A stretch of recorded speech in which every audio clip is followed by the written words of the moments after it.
I've never even heard of this as a possibility. I can't. Did you? Yeah, who knew about this? That's kind of wild. Has this ever been a thing in any other like conflict or war? I don't know. I don't think so. This is crazy. This is about to be good. Do you know about this? Do you know about the cum squad? No. Bro, so since you were doing a lot of, I don't know if you know this, but like, while you're doing stand up. Yeah. Okay, the world has been on fire. What's going on? Yeah, Did they finally get to a two-state solution? Yeah, a little country called Israel has been blowing up. I've heard that they've been on one. Yeah, they've been on one. That's one way to put it. But the cum force thing is one of my favorite because like obviously Israel does like such insane shit that when you hear about like a new thing that they are doing that they've been doing for a while, you're like, oh, that's anti-Semitic. Like there's no way that's real. Right. And one of those things is the about to be good. The cum retrieval force. Because like is this the PSYOP hot girls that they post all the time? No, dude. That'd be awesome. Hold on. If those girls were milking me, I would sign up. No. They're not. Does anyone have the cum retrieval video from the Israeli account? Because like when I first heard about it, Israel cum retrieval. Yeah, that's a weird thing to. Yeah, no. We got to show Stavros. The video got deleted. No shot. Oh, what the fuck? No shot. That sucks. Did they actually take it down because they got owned too hard? That sucks, dude. So give me. All right. Wait, did they actually delete it? Oh no, they didn't. Here it is. Okay. So when I first heard about it, I was like, "There's no way this is fake, right? Like you guys are making this up. This is like very clearly an anti-Semitic conspiracy." And then the Israel account openly posted this like very well edited animated special. Let's read what the title says. Shaylee Atari's husband Yahav was murdered by Hamas terrorists. She did everything in her power to retrieve his sperm so that their dream of having more children would live on even without Yahav. Unfortunately, she was unsuccessful. There are still so many families that we can save. Every minute counts. Bring back our children now. Whoa, dude. She thinks it's just another rocket attack. But a gripping fear prickles through Shiley's entire body, and it's outside their bedroom window. Her husband, Yahav, fights the danger as Shiley runs, leaving everything behind to protect their baby, Shaya. She hides from the terrorists hunting her for 27 hours, terrified, praying that the love of her life will survive.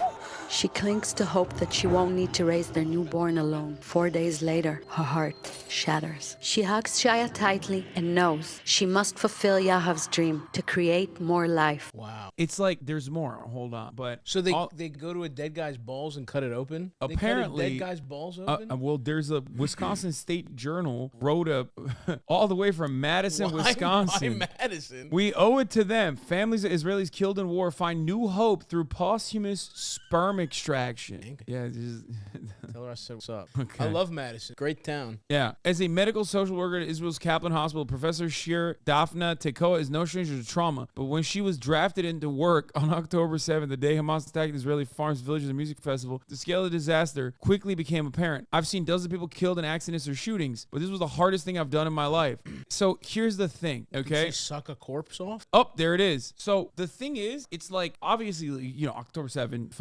gruesome, right? But then like to frame it in the context of like, and that's why we had to do the sperm retrieval, immediately takes away the seriousness of the matter. It's kind of, there's no way to think, like add cutting a corpse's balls off and freezing it to any tragedy. It's going to make it a little fun. Yeah. You know what I mean? It feels a little slapstick. So we like to call them the goon squad. You croak, we stroke.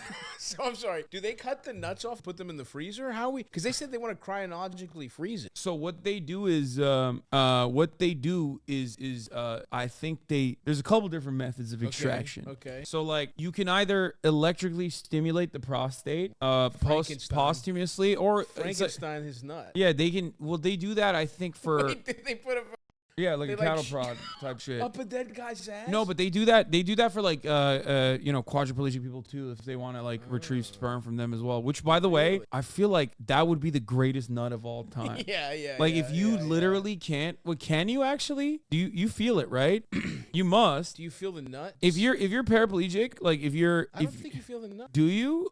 With the electrobusting, I would die. Like, dude, there's got to be someone who's paraplegic in the chat. Is there a chiller way way to do that? Like, could I put some kind of different, smaller thing up my ass that has a It doesn't have to be a cattle prod. that has a lighter thing? Depends on where the spinal cord damage is. So the point for me, the point is like if you're lucky enough where it ends at your prostate, but it starts at your cock, you got to be putting cattle prods up your ass every. Oh, dude, that 100%. feels so awesome. 100%. That's what I was gonna say. They won the lottery. Yeah, they just sit there and just like shove.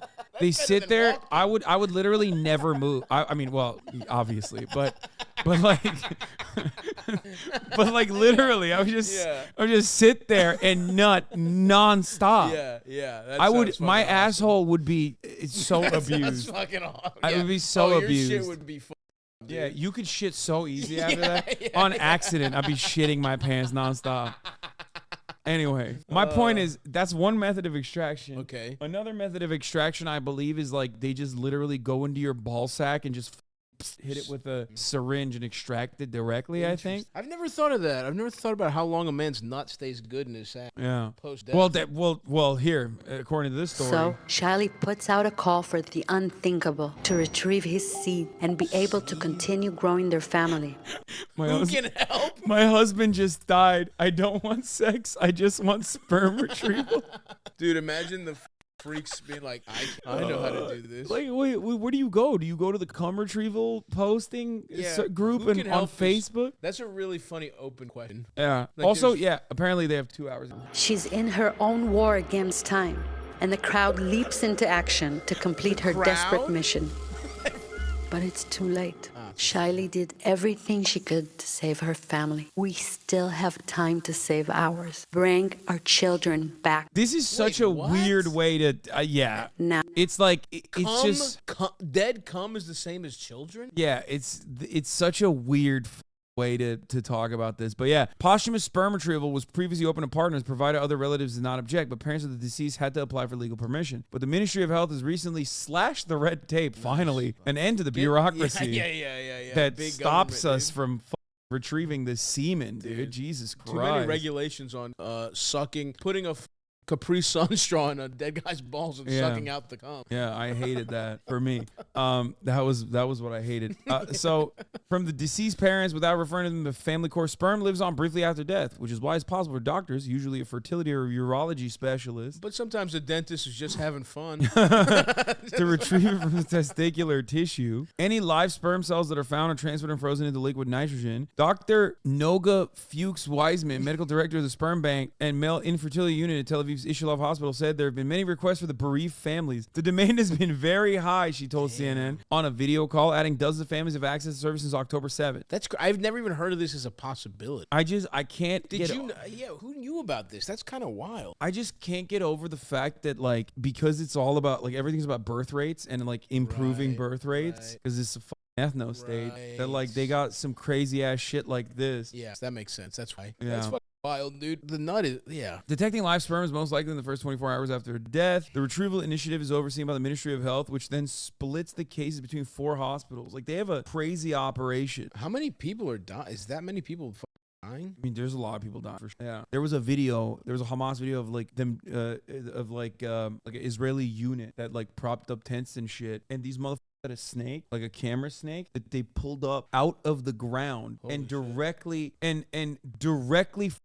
was like right on top of the entire squad, which they said they blew up as well. The tunnel was inside of their camp. It's crazy. That is wild. Yeah. We operate 24/7. The race to preserve Israeli soldiers' sperm.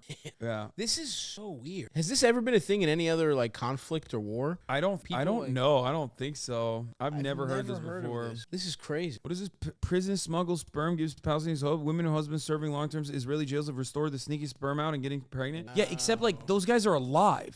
Right. You know what I mean? Like the major point of like I'm not anti like artificial insemination or something. Like I'm more so talking about like, well, that's a live guy who's like deliberately jerking off into something so he can like sneak the sperm out. Sneaking hot warm nut which is back home. Which is a little bit different than like, oh, my husband died, like I need to get his sperm so I can get another one. Also, conjugal visits are forbidden in Israeli prison. Another human rights abuse. All right, now I'm on the team. I've heard too much.